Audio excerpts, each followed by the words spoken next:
Hi, welcome to Joel's Books Review channel. My name is Joel, and today I'm going to review a book by the name of The Outsider by Stephen King. If you know my last video, I made a video about the books I brought to university, and this is the book I was reading. And I just finished this book, like just now, so I decided why not do a book review now.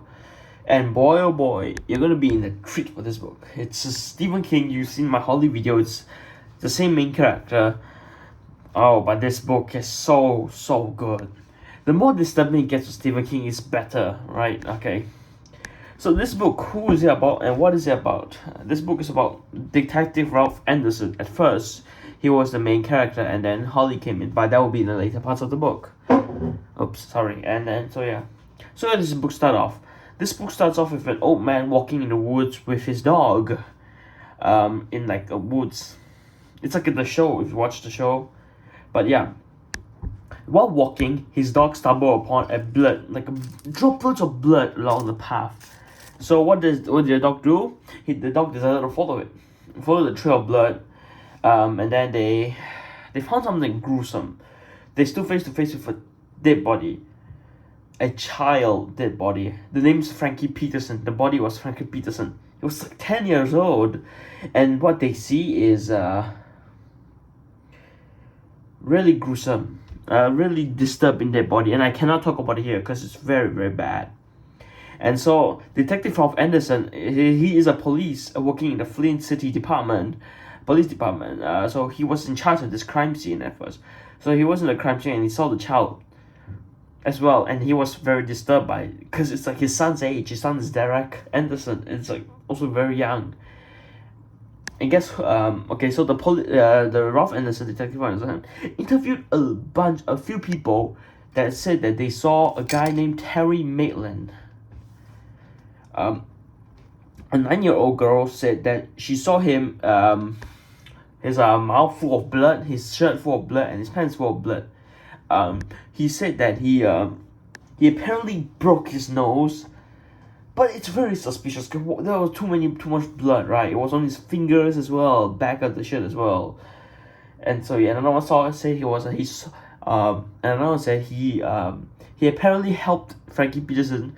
He was like riding along the road, Frankie Peterson, and then with this broken bike, and then the Terry saw him and then asked for help, and so yeah, many witnesses was so sure that they saw Terry Maitland there. And so yeah, they arrested him in a baseball game, in the middle of a baseball game. However, this is where the book turns even better than that. And it could be worse that like books doesn't turn better than like what the crime scene is, but this book turns even better than that, because Terry Maitland said that he was not at Flint City the time of the murders. He said he was at Cap City, a few 100 miles away from here. From the place was the murder. He had alibi. He was at a conference with Harlan Coben in the book. Harlan Coben. Then he asked a few questions. There were evidence that proved that he was there.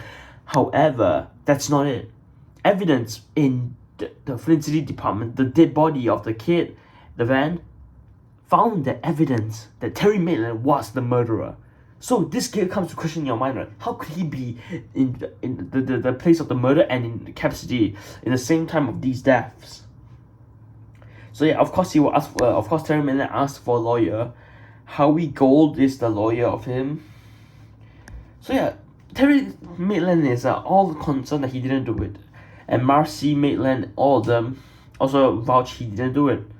But this is where it gets gruesome. So before the court case got date, they were walking to the courthouse, and then he was shot and killed. He shot in the neck here. Shot in the heart. That was in the show. That was different from here. He was shot in the heart here and killed. And then his last words were he didn't do it.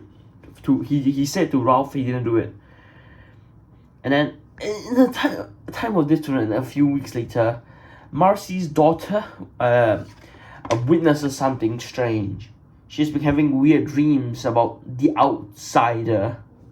It's been haunting her dreams. So yeah, it's not only her. Ralph Anderson's wife, Jenny, is also having bad dreams about the outsider. So what do they do? What do Howie Gold do? What do the team do? They call in Holly Gibney. A very excellent detective from the Bill Hodges trilogy. If you didn't see that, my video of Holly, should you wish to check it out, you can. So yeah, this comes to question: how did he do that? And then Holly was investigating. She also investigated the same type of things that took place, like the same type of crime, but this time it's the twin of girls, killed, brutally murdered. And then it's like the same thing, two places at once. It comes to question. And then yeah, the more I tell you, the more spoilers you get. So I'm gonna start right now, because I can rant this on about for half an hour long, and I wouldn't do that because it's a spoiler. And I would love for you to read it. And this is my number one already. This is a 10 out of 10 book, 5 stars, straight up 10 out of 10. It's a classic Stephen King horror crime thriller. This is so good. This is one of the best book of ever read. The Edge was good, but this is just on another level. So yeah, that's all for the book review today. That's all for the book review this week. And yeah, I'll see you guys in the next book review. Bye bye.